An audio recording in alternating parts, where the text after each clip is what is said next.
La surveillance financière aujourd'hui est complètement injustifiée. Mais complètement. C'est-à-dire qu'elle n'est pas efficace et elle n'est pas efficiente. Donc elle consomme énormément de ressources pour arriver à un but qui n'est même pas atteint. Aucune preuve. Personne ne sait s'il y a plus de blanchiment dans la crypto ou pas. D'ailleurs, on sait plutôt l'inverse. Il y a moins de blanchiment dans la crypto. On va quand même pas mettre les consommateurs à risque. Donc on va mettre, une réglementation. D'être le premier continent avec une régulation IA. On n'a pas de boîte, mais on a une régulation. Histoire, patrimoine, ce que tu veux. On a plein d'atouts structurels.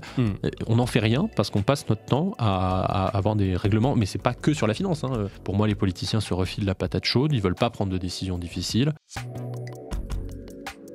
Une autre question maintenant que je veux poser, c'est un point que je voudrais aborder, c'est la souveraineté. Donc tu disais, la souveraineté, c'est vraiment au cœur de la stratégie. Parlons de souveraineté, parce que c'est vrai qu'au niveau européen, il y avait un dernier gros exchange qui était Bitstamp, qui a été racheté par Robinhood. Il y en a encore un aux Pays-Bas. Oui, il y a Bitvavo aux Pays-Bas, et il y en a encore un autre, Finst, qui est en train de se lancer. Mais aux Pays-Bas, il y en a quelques-uns, mais à part ça, c'est vrai que en France, il n'y a que vous. Mais c'est vrai que, je veux dire, Bitstamp, c'est un peu le gros acteur européen. Ah oui, c'était pas dans la même catégorie. Oui. Ouais, c'est pas la même catégorie. Et que finalement, aujourd'hui, il n'y a pas de gros exchange européens. Et en quoi c'est un problème en termes de liquidité? Tu faisais justement le parallèle en expliquant que c'est assez dangereux, en tant qu'État, de ne pas avoir justement une source d'approvisionnement pour des bitcoins. Parce que si demain, comme tu le disais, les États-Unis ou n'importe quel autre pays ferment la porte, tu peux te retrouver bloqué en dehors du marché. Pourquoi il n'y a pas de prise de conscience plus importante pour toi et pourquoi c'est important C'est une large question. Alors, déjà, ça part d'un postulat politique, parce qu'on pourrait adopter la position libertarienne qui serait de dire on s'en fout, en fait, l'État c'est du vol, l'impôt c'est du vol, l'État c'est nul. Oui, dans ce cas-là, on vit chacun dans la forêt. Pas forcément, on peut faire aussi une société anarchiste, bref. Mais en tout cas, c'est pas ma position. Mais ce que je veux dire, c'est que je parle avec une hypothèse politique, qui est de dire qu'une hypothèse globalement libérale, en gros, dans laquelle il y a une souveraineté individuelle, l'état de droit sert à la préserver, l'état de droit, il est limité par le consentement à l'impôt, il y a un budget, on est censé le respecter, ça évite qu'on ait des réflexions débiles du genre on va mettre un policier chez tout le monde, comme ça il y aura moins de violence conjugale. Oui, il y aura moins de violence, mais on sera tous en dictature. Donc il y a des arbitrages comme ça qui sont compliqués à faire en démocratie libérale, mais l'arbitrage il est fait par le budget en fait, c'est-à-dire que l'État il a une dimension qui est limitée par le consentement à l'impôt. Bon, au-delà du fait que depuis la monnaie fiat, ce consentement est éclaté, mais bon, ne faisons pas cette digression-là. Dans ce concept-là, même un Hayek, Hayek, c'est quelqu'un qui écrit, voilà, je suis très libéral, cependant, il y a des trucs sur lesquels l'État, quand même, c'est important. Tout ce qui est infrastructure, tout ce qui est intensif en capital, les transports, l'énergie, c'est des choses sur lesquelles l'État, c'est valide, legit, qu'il intervienne. Et là, il le dit d'un point de vue économique. Moi, je rajoute une dimension qui est la dimension politique. C'est-à-dire qu'à mon sens, on n'est pas juste des individus atomisés. On fait partie d'une société, on a une culture, on a des valeurs, on veut les défendre, etc. Et surtout, je recommande pour ceux qui veulent développer un peu le sujet, j'avais fait une présentation à Be Only, donc à Annecy l'an dernier, la vidéo est en ligne, dans laquelle j'essayais de dire qu'il y a aussi un arbitrage à faire entre liberté individuelle et collective.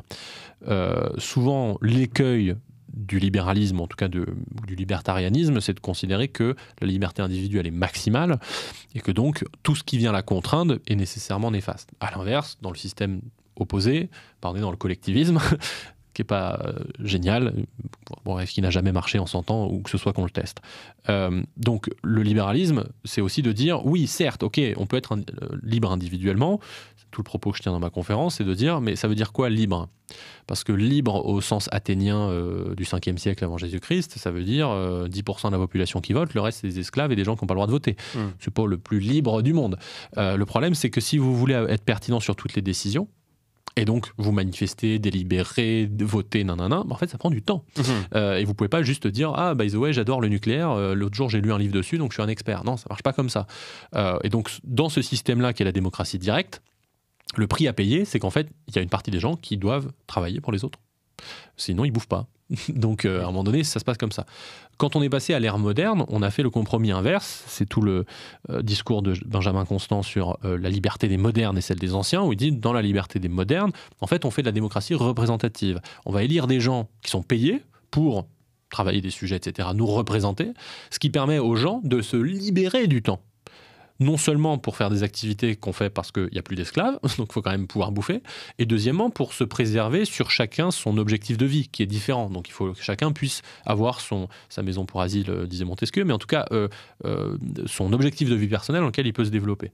Dans ce cadre-là, en fait, il y a quand même une forme de cliquet, un seuil, en tout cas un arbitrage à faire, c'est que si on ne préserve pas cette liberté collective qui est représentée par l'État, normalement en tout cas, donc l'État est censé être la représentation de l'intérêt collectif, en fait ce qui se passe c'est que tu peux très bien être libre dans la société, mais si tu es faible en tant qu'État, si le voisin t'envahit, t'es plus libre. Ouais, c'est ça. Allez, salut. Ouais. Donc ça marche pas en fait, ça marche dans la théorie. Dans la pratique, le jour où tu montres que tu es faible, le voisin il t'envahit, il t'achète tes boîtes, il fait tes machins et à la fin t'es plus libre. Donc il y a quand même un juste milieu à trouver entre l'efficience de marché des individus atomisés, qui effectivement dans la théorie et dans la pratique, l'économie de marché, ce qui alloue le mieux les ressources. Donc dans le meilleur des cas, partout où c'est possible, il faudrait le faire. Mais il y a d'autres choses sur lesquelles on peut considérer en tant que nation, de dire ça, c'est no-go. On est prêt à avoir une armée peut-être moins efficiente dans son allocation de ressources, mais on veut avoir une armée. Ouais. Et peu importe si ça coûte plus cher de produire un FAMAS en France qu'en Chine, on va quand même le produire en France. Parce que justement, précisément, l'armée, ça sert à pouvoir dire de temps en temps à d'autres, en fait, on arrête de déconner maintenant. Parce que si jamais on déconne, nous, on a une armée. Donc c'est pareil sur l'énergie. On fait aucun business sans énergie. Si on coupe l'électricité en France, il ne se passe plus rien. Donc c'est peut-être intéressant d'avoir une boîte nationale d'énergie qui produit en France, qui diversifie ses sources d'approvisionnement, même si ça coûte plus cher. Et d'un point de vue de la collectivité, on est censé faire des arbitrages limités par le budget pour dire, OK, ces 4, 5, 6, 10 sujets-là qu'on considère comme primordiaux, on est prêt à payer la perte d'efficience parce qu'on veut être souverain. Et quand on est souverain, souverain, quand même, c'est quasiment un synonyme de libre, on est souverain, donc on peut garantir la liberté individuelle des individus. Donc autant on s'en fout de produire des grille-pains en France, on peut vivre sans grille-pain. Autant l'armée, l'énergie, l'infrastructure, etc., c'est plus compliqué. Et dans ce package-là, on met la finance. Parce qu'effectivement, si on n'a aucun moyen de se financer, en fait, on est à poil. Donc, tout le reste s'arrête aussi. Donc, dans ce cadre-là, évidemment, ça exige de faire une hypothèse, notamment sur Bitcoin, qui est de dire, supposons que Bitcoin continue son adoption, c'est à peu près la seule hypothèse qu'il faut faire, en fait, ça va être utilisé dans les transactions internationales. Il y a des gens qui vont se séparer du dollar pour aller regarder du Bitcoin. On va avoir du commerce avec d'autres pays en Bitcoin. On va avoir une réserve de valeur. Les citoyens vont vouloir prendre Bitcoin comme réserve de valeur. Tout ça, si on n'a pas de place de marché, on ne peut pas le faire. Et donc, ce que ça veut dire, c'est qu'on empire la situation déjà actuelle, dans laquelle, je rappelle, la France n'est pas libre de sa politique commerciale. Parce qu'on a 5 banques, elles sont toutes exposées au marché américain. Donc si jamais les Américains ne veulent pas qu'on commerce avec un pays, ils ont juste à sanctionner les banques en question. Donc il y a des pays avec lesquels on n'a pas d'embargo, et pourtant on ne fait pas de commerce avec eux parce qu'aucune banque ne veut se positionner. S'ils le font, les Américains leur ferment leur boîte ou leur mettent 9 milliards d'amendes. Donc on n'est déjà pas libre aujourd'hui de notre politique commerciale, alors que je ne parle même pas de pays sur lesquels la France a décidé de mettre un embargo. Je parle de pays sur lesquels on n'a pas décidé de mettre un embargo. Juste on subit l'embargo américain, alors qu'on n'est pas concerné. Ça, si jamais on peut avoir... Si on n'a pas de place de marché en France, rebelote en fait. C'est-à-dire que pour acheter du Bitcoin et commercer avec ce pays, il faudra passer par une place de marché américaine. On est retourné à la case départ. Soit on a une place de marché en France, et dans ce cas-là, on peut dire j'ai envie de commercer avec ce pays. Je le fais en fait. Ouais. Je peux le faire. Je suis indépendant, je suis souverain, je peux décider que en tant que France, on n'a pas envie de vous suivre en Irak, donc on va aller commercer avec ce pays-là. Et ça, il faut avoir la capacité de pouvoir le faire, d'autant plus étant donné à minima l'historique de la France en tant que puissance d'équilibre qui doit se permettre de dire en fait je ne suis pas soumis à tel ou tel bloc, je veux pouvoir dire je suis indépendant au milieu. Petite interruption pour vous dire que j'ai créé une communauté d'investissement pour permettre à chacun d'investir dans des fonds de trading crypto triés sur le volet. En moyenne, le ticket d'entrée pour ces fonds est de minimum 100 000 € et je vous permets, grâce à cette communauté, d'y investir à partir de seulement quelques milliers d'euros. Si vous voulez en savoir plus, je vous mets le lien en commentaire. C'est reparti pour l'interview. Hyper intéressant, et une fois qu'on s'est dit tout ça, c'est que je trouve ça fou que justement... Ah oui, parce que la question c'était pourquoi on ne s'intéresse pas plus. Oui. Et pourquoi Paymium a finalement, on va dire, la régulation contre lui plutôt qu'avec. C'est-à-dire que normalement, vous êtes censé représenter la France dans cet écosystème-là, et j'ai l'impression que vous avez peut-être eu plus de difficultés que d'autres plateformes parce que vous êtes en France et donc vous êtes plus, entre guillemets, accessible et donc contrôlable. Tout à fait, exactement. Alors, il y a plusieurs facteurs. qui permettent de répondre à la question de juste avant, à laquelle je n'ai toujours pas répondu. Donc pourquoi on n'a pas vu ? Il y a un facteur historique. Le facteur historique que j'avais résumé dans une autre conférence, qui était celle de Surfing Bitcoin, où je parlais d'un bouquin assez connu de Fukuyama qui s'appelle « La fin de l'histoire ». Dans les années 90, le bloc soviétique est tombé et globalement, l'idéologie la plus répandue, notamment en Occident et surtout en Europe, c'était l'histoire est finie, le capitalisme et la démocratie ont gagné et donc maintenant on va vers un avenir radieux où les conflits n'ont plus d'existence et en plus on est dans une période d'abondance. Voilà, on a du pétrole autant qu'on veut, etc., etc. Donc c'est évidemment une chimère, mais c'est une chimère qui a irrigué l'entièreté des élites européennes pendant 30 ans. Donc quand je disais tout à l'heure, la souveraineté, c'est facho, c'était facho il y a encore 4 ans. Enfin, même 3 ans, avant la guerre en Ukraine, globalement. Il y a eu 2 chocs successifs. Il y a eu le Covid, merde, on ne sait pas faire de masques. Ouais. Et ensuite, la guerre en Ukraine, merde, on n'a pas d'électricité. Et à ce moment-là, on a fait, non, mais en fait, les conflits, c'est pas derrière nous. Il y en a devant nous. Prise de choc, enfin prise d'information, quoi. C'est merde, en fait on peut pas tout faire tout seul. Donc en fait il faut qu'on arrête de se penser comme un continent de consommateurs. Et c'est ça le problème, c'est que du coup dans la construction mentale de l'Europe, on est un continent de consommateurs. Donc on privilégie toujours le consommateur. Alors que parfois, quand je le disais, on fait cet arbitrage-là, le citoyen est prêt à payer plus via les impôts parce que c'est mieux d'avoir une armée nationale plutôt que de ne pas avoir d'armée ou une milice privée que tu peux acheter. Cet arbitrage-là n'est plus jamais fait. C'est-à-dire que dès qu'il y a une entité importante sur un sujet régalien, tu vas avoir non, parce que attention, monopole, il faut casser bidule. Dès que tu as un sujet d'innovation, boum, réglementation, attention, innovation égale risque. Donc on va quand même pas mettre les consommateurs à risque. Donc on va mettre, une réglementation. Et puis mais ça continue. On voit, Thierry Breton est parti récemment, mais se vantait d'être le premier continent avec une régulation IA. On n'a pas de boîte. Mais on a une régulation, ça c'est formidable. Donc pareil sur la crypto, j'avais utilisé la formule, on a un joli cadre, on n'a pas de tableau. Mais on a ça sur beaucoup de sujets. C'est-à-dire qu'on prend les devants en disant il faut protéger, absolument protéger. Parce que les risques, oulala les risques. Donc on a complètement institutionnalisé cette aversion au risque qui fait que dès qu'il s'agit de conceptualiser le fait que potentiellement c'est important de se défendre parce qu'il y a des gens qui ne nous veulent pas forcément du bien, donc il faut maîtriser sur notre sol des choses importantes. Pas du tout. Alors attendez, on va acheter des autoroutes pour les Polonais aux Chinois, on va surtout acheter des avions de chasse américains, on va surtout... Alors que tous ces sujets-là, on devrait dire, en fait non, ça c'est mort. Il y a des choses qui sont dans le marché, la quasi-totalité si possible, et puis il y a des choses qui ne sont pas dans le marché, et il faut, je sais pas, dans la commande publique, favoriser tel ou tel truc, tout en évitant évidemment l'écueil de cette pensée-là, qui est de dire on va faire une boulimie de l'État, où l'État finit par tout manger. Donc c'est une question d'arbitrage, où on dit l'État n'est pas illégitime dans l'économie, mais il doit être contraint par le budget, et il doit être contraint sur les choses qui sont régaliennes ou qui sont prioritaires. Et ça, aujourd'hui, on a pris les désavantages de tous les modèles. C'est-à-dire que non seulement on n'a pas les avantages du libéralisme, parce qu'on est sur une réglementation qui n'a aucun sens, qui est faite en amont de l'innovation, et qui, même si son dessein final, c'est d'harmoniser le marché, ce qui n'est pas... Voilà, les libéraux ne sont pas contre l'harmonisation de règles au niveau d'un marché, ne fonctionne pas depuis que le numérique est arrivé. Donc, effectivement, comme je disais, l'AMF ne va pas se pointer aux Seychelles ou à Dubaï. Donc, en fait, de facto, aujourd'hui, les plateformes préférées des Français sont des plateformes qui n'avaient pas d'enregistrement il y a encore pas très longtemps, voire qui n'en ont toujours pas. Donc, en fait, il y a une... On est aveugle vis-à-vis de cette réalité-là, aussi parce que, pour moi, les politiciens se refilent la patate chaude, ils ne veulent pas prendre de décisions difficiles, et qu'il y avait cette aura autour des sujets de souveraineté, voilà, où il y a encore 3 ans, souveraineté, t'es d'extrême droite.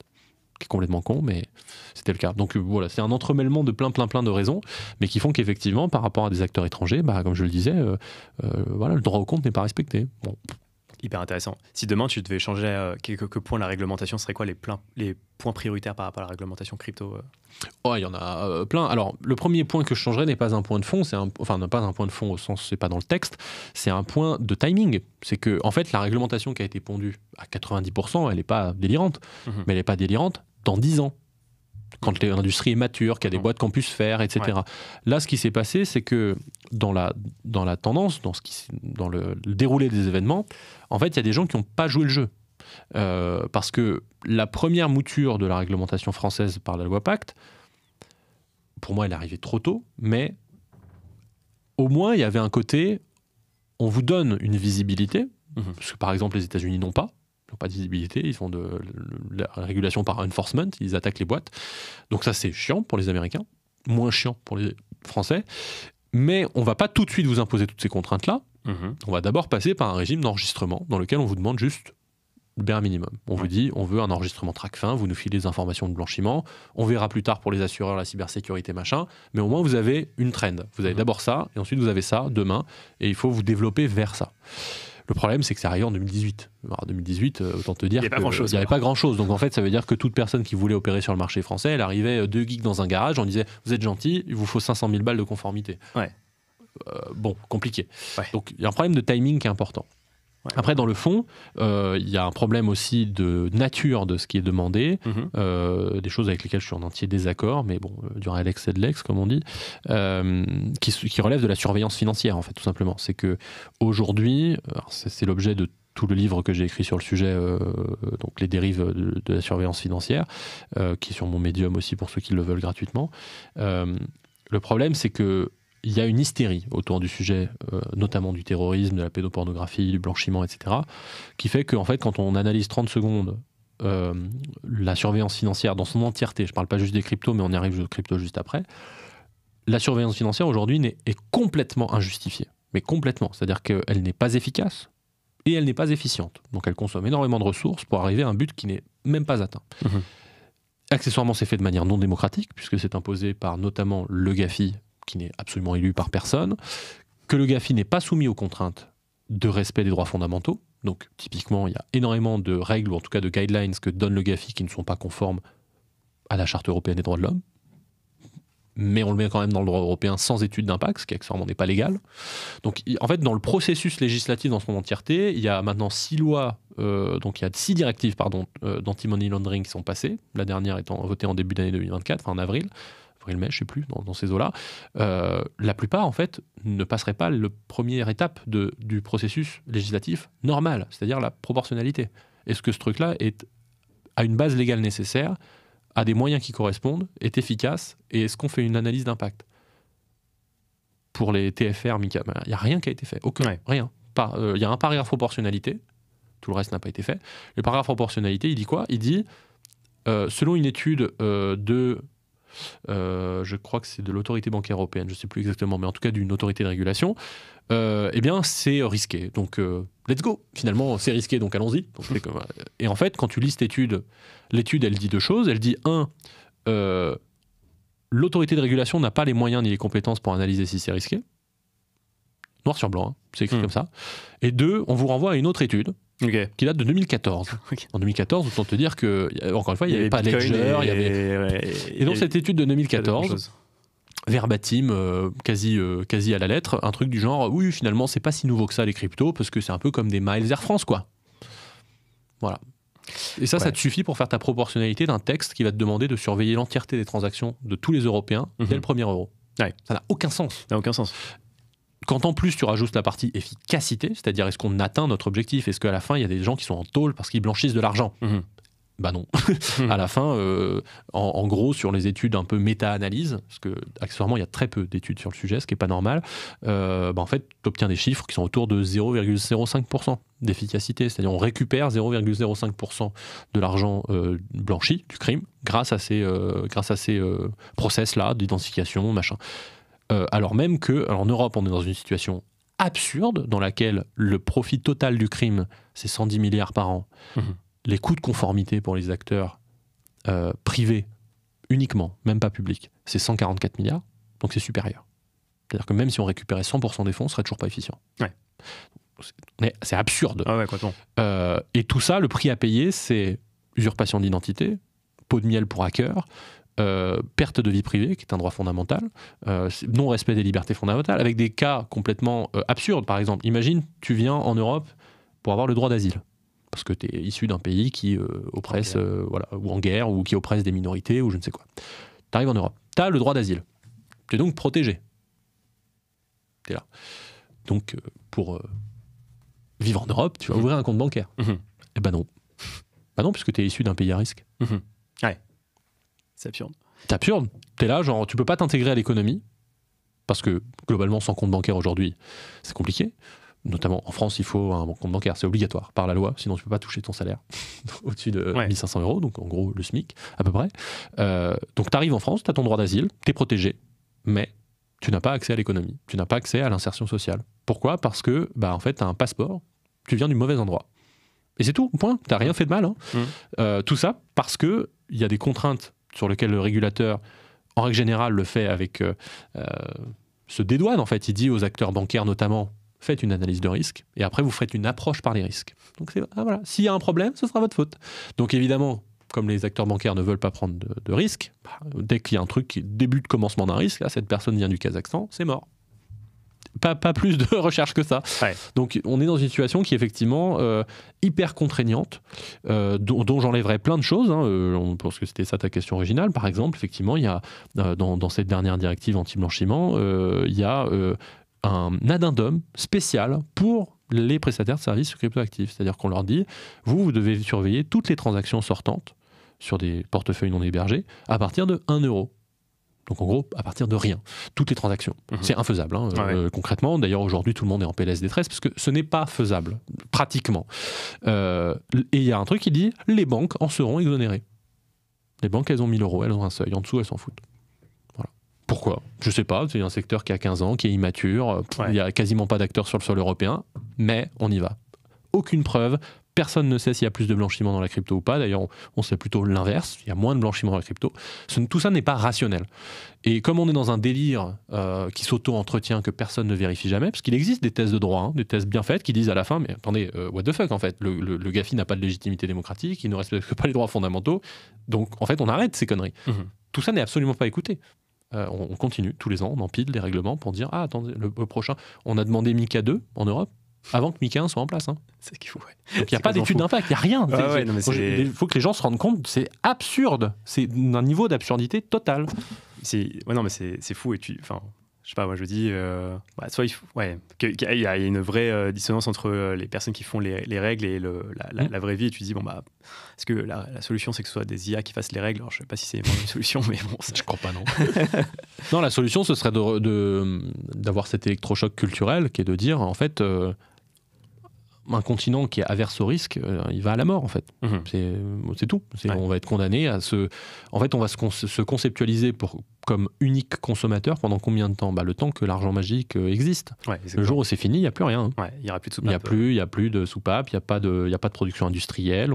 Les industries sont tous parties. Il n'y a pas de compétitivité sur grand-chose. Alors même qu'on a des atouts structurels, pour le coup, en France ou en Europe. Qualité de la formation, qualité de vie, histoire, patrimoine, ce que tu veux. On a plein d'atouts structurels. On n'en fait rien parce qu'on passe notre temps à avoir des règlements, mais c'est pas que sur la finance, hein, sur la taille des couloirs, le machin. Enfin, on est dans une débilité totale, mais à chaque fois on le fait toujours pour la bonne cause, parce qu'on se donne des objectifs. Il faut que ce soit pour la bonne cause. À la fin, c'est inapplicable. Comme c'est inapplicable, mais qu'on peut le vérifier que pour les acteurs domestiques. Les étrangers, on leur casse pas les pieds. Et à la fin, même sur les fintechs, pas besoin d'aller chercher dans les cryptos. Hein. Les Français sont plus sur Square, Robinhood et PayPal que sur des fintechs françaises dont on connaît même pas le nom. Complètement, ouais. Merci Alexandre, ce sera le mot de la fin. Ce sera le mot de la fin, mais positif quand même. Positif quand même. On se bat, sinon j'y serais pas. Donc on se bat, il y a toujours un shot, on peut y aller. Je vais quand même rehausser le. Voilà, mais merci pour l'invitation, gars. Avec plaisir.